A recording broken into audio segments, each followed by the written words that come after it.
لا بد أن نحذر من الشيعة الروافض في هذه الظروف الصعبة، نحذر من الشيعة والفرق المنحرفة، لأنه وثقت حالات تشيع من بعض الجهلة من أهل السنة والمسلمين. عشرات من المسلمين أصبحوا يتبنون معتقدات منحرفة ومعتقدات ضالة لقلة علمهم ولجهلهم بأحكام الدين ومعتقدات الدين. آمين. السلام عليكم. عليكم السلام ورحمة الله وبركاته.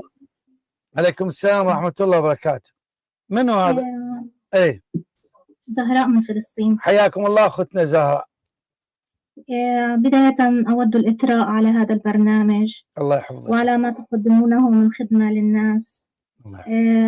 وأود أيضا أن أتكلم عن تجربتي الخاصة في معرفة الحقيقة. نحن طبعا كما ذكرت أنني من فلسطين، من قطاع غزة، ولي تجربة في البحث عن الحقيقة، حيث أنني قبل قرابة 20 عاما كانت كل وسائل معرفتنا بالتشيع أو بهذا المنهج هي عبر ما يبثونه لنا في الإعلام وعبر المساجد وعبر المناهج الدراسية. فكانت لدينا في فلسطين في قطاع غزة فكرة مغلوطة تماما عن هذا النهج، كان لدينا تشويه ممنهج عن هذا النهج، لذلك تشكلت لدينا فكرة خاطئة جعلتنا نرفض كل الحديث في هذا الأمر. ولكن شاءت الأقدار بعد ذلك أن تصبح القنوات الفضائية متاحة لنا وأن نتعرف ونصطدم بالوقائع. كلما عرفنا عن هذا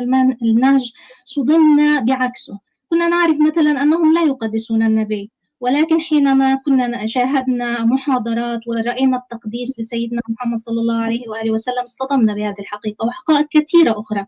كذلك صدمنا بحقيقة أن الإمام الحسين قد قتل على أيدي المسلمين وقطعت رأسه، وكيف أن هؤلاء الذين قتلوه هم مقدسون لدينا في منهجنا، وكيف أنه لا ذكر للإمام الحسين في هذا المنهج. فهذه الأشياء شكلت لدينا صدمات كثيرة جعلتنا نقول هناك حقيقة مخفية لابد لنا وأن نبحث عنها. هذا حال العديد من الأخوة في فلسطين في قطاع غزة الذين بحثوا عن هذا الطريق بحثا ذاتيا ووصلوا للحقيقة. لذلك أقول لذلك الأخ الذي كان معنا قبل قليل لكي تصل يعني بس لحظة أختنا زهراء، يعني أنت يعني أعلنتي التشيع سابقا؟ ليس سابقا، يعني نحن في فلسطين لا نستطيع أن نعلن التشيع. يعني إلى الآن لم تعلن التشيع لا في فضائية ولا في برنامج ولا في أي مكان؟ نعم، لم نعلن التشيع لا في فضائية ولا في برنامج ولا في أي مكان. نحن نعتقد بعدما بحثنا عن الحقيقة. طيب نستطيع الآن أن يعني مثلا السيد ميثم أو أنا والشيخ أسد أن يعني نلقنك الشهادة الثلاث وتنطقينها أمام الناس لكي يعرفوا هذا الصوت الولائي، صوت من فلسطين، الأخت زهراء من فلسطين تعلن تشيعها. نستطيع أن نقول هذا الكلام؟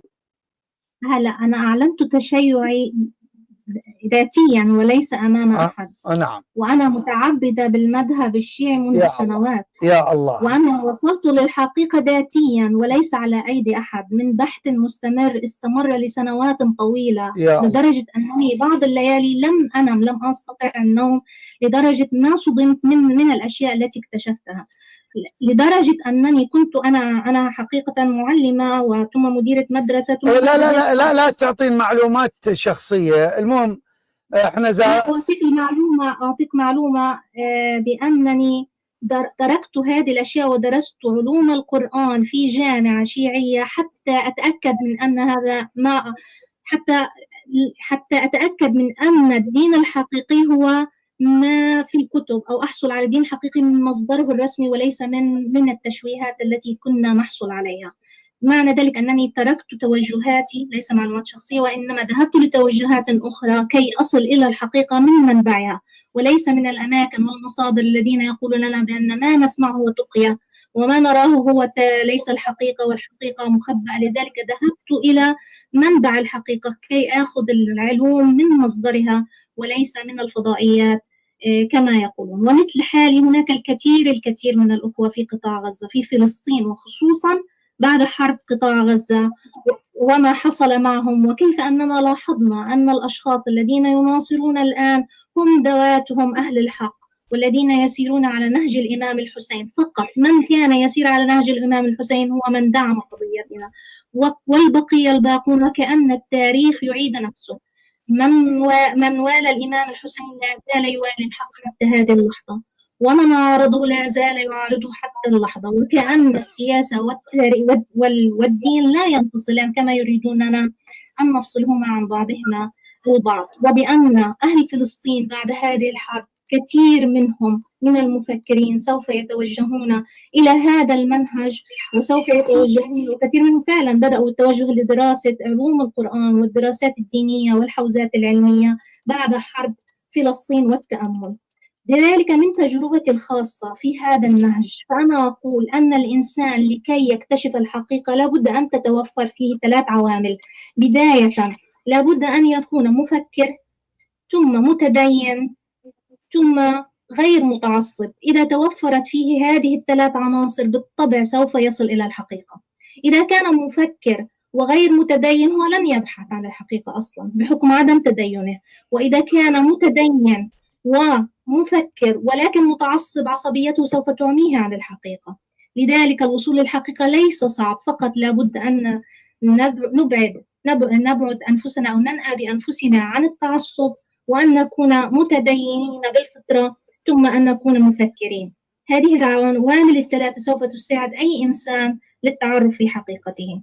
أود فقط الإشارة إلى ملاحظة بسيطة. يعني أنا هذا البرنامج صراحة شاهدته منذ يومين وأعجبت به كثيرا، ووجدته أنه تجسيدا للمناظرات ليالي بيشاور، ولكن ينقص هذا البرنامج عنصر مهم جدا، وهو ربما يكون له تأثيرا كبير. هذا من وجهة نظري. طبعا أنتم لديكم يعني خبرات واسعة في هذا المجال. لو كان يمكننا دعوة شيوخ متعلمين مثقفين غير متعصبين من الإخوة السنة لكي يجسدوا أو لكي يناقشوا نقاشا علميا، فلا ننسى ولا نغفل ما قاله الإمام عليه السلام: ما ناقشت جاهلا إلا وغلبني، وما ناقشت عالما إلا غلبته.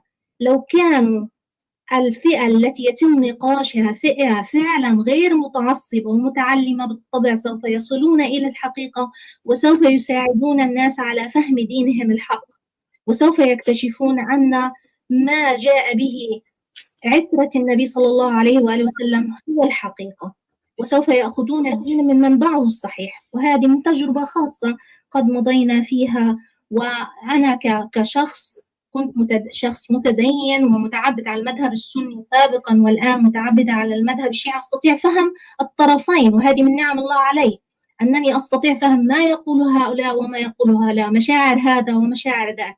فهذا يعني الحمد لله من نعم الله عز وجل علينا، أن من علينا بمعرفة كلا المذهبين بالوصول إلى الحقيقة عن بحث وعلم وبشكل فردي.